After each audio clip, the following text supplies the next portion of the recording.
So let's continue from where we last stopped. And number 2, we have form and structure. So under structure, it's analyzing how the poem is organized into lines, stanzas, and length. And there are so many others under that structure. And we have form, it's identifying the type of a poem that you are dealing with. You identify the type of poem that you are dealing with. Another one, we have rhyme and rhythm. So map the rhyme scheme. It's always good to map the rhyme scheme when you are reading the poem itself. So try to map the rhyme scheme or identify what is the rhyme scheme of this poem using letters, and they should be in small letters.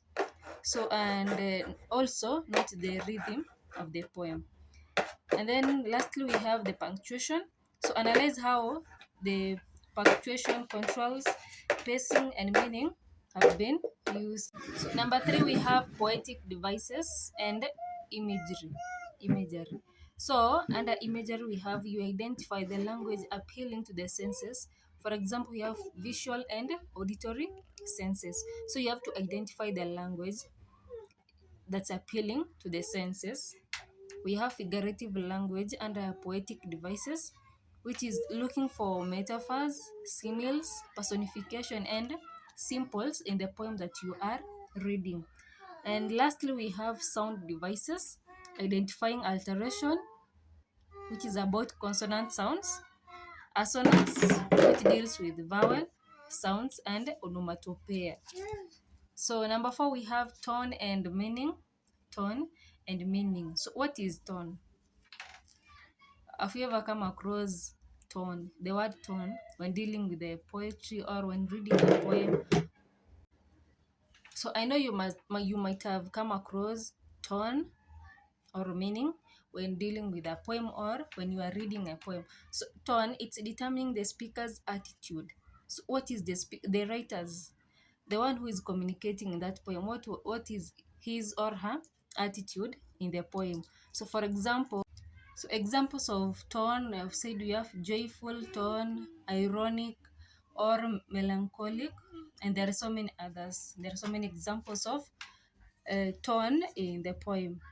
Another one, we have mood, the mood of the poem.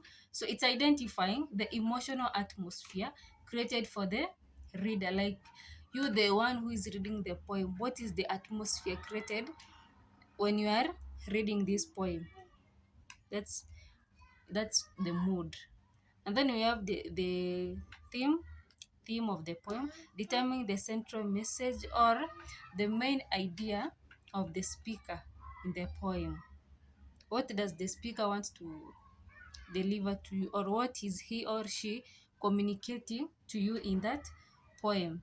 And then lastly, we have shifts, locate changes in tones, because at some point tone might change or the speaker might change the setting of the poem. So you should also be careful when reading so that you cannot those changes in the poem.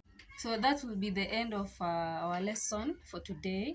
Thank you very much for staying with me, and please don't forget to subscribe to my channel, like my videos, comment, and also share. Thank you very much for staying with me. See you next time in our lesson as we discuss more about poetry. So bye. Don't forget to subscribe, like, share, and comment to my videos. Bye.